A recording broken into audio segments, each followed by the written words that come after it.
সবাই কেমন আছেন?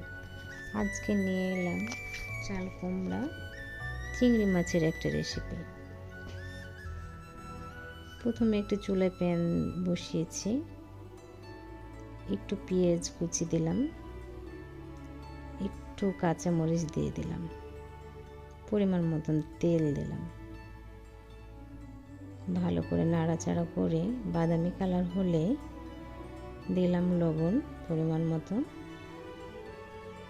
হলুদের গুঁড়া দিলাম,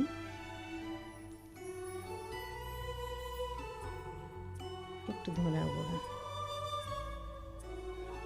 একটু শুকনো মরিচের গুঁড়া, একটু নেড়ে পরিমাণ মতো আদা রসুন বাটা, একটু নেড়ে চেড়ে দিলাম চিংড়ি মাছ। চিংড়ি মাছ কষানোর পরে দিয়ে দিলাম একটু চাল কুমড়া।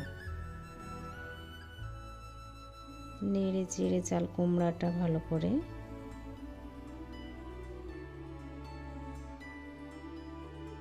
ঢাকনা দিয়ে দিলাম।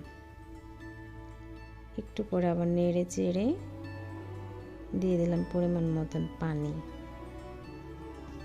একটু নেড়ে চেড়ে 5 মিনিটের জন্য ঢাকনা দিলাম।